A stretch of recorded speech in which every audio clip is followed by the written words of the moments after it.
My usual day. Ayan, pakita ko sa inyo guys, ang usual day ko talaga ganyan ang aking ginagawa pagising sa umaga kasi hindi na ako early nagigising kaya late na po ang ating pagkakape at late na po yung pagkikilos natin guys. Kasi nga po ay late na tayo natutulog, late na rin po tayo nagigising. Char!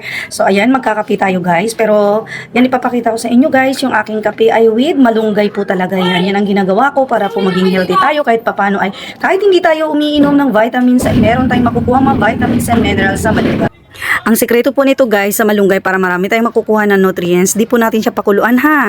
Dapat po magpakulo tayo ng tubig tapos maglagay na tayo ng malunggay dyan sa tumbler or sa mug, ganun. Saka natin sila buhusan or siya buhusan natin ng mainit na tubig, yung pinakulo ang tubig tapos i-rest po natin siya ng ilang segundo lang. Yun, para marami tayong makukuha ng nutrients, hindi po natin pakukuluan. Kasi pag papakuluan po natin guys, kunti na lang po ang makukuha nating nutrients doon. Yun.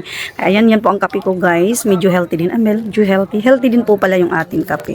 So yun po ang aking everyday and daily routine. Pagising sa umaga, syempre si Mami Coffee tayo. Kaya coffee lover na yan. Ang Mami na yan. Kaya coffee agad ang iniintindi. So ayan, healthy naman yung ginagawa natin guys. Kasi maliban dun sa healthy yung coffee natin, healthy din yung water na nandyan dahil may malunggay. Ayan, happy na si Mami Shell. Kaya kape-kape na tayo. Kape tayo sa tanghali, umaga at gabi. Grabe ang kape ko dyan guys. Pero healthy naman yung ating coffee at ng water natin ginagamit dahil sa malunggay. So ganyan lang talagang paggawa guys. Sana ng malunggay, wag po natin i-overcook. Wala natin makukuha ng nutrients dyan. So ayan lang ang share ko sa inyo guys. Ayan. Thank you for watching. Thank you for the love and support. Yan. Bye!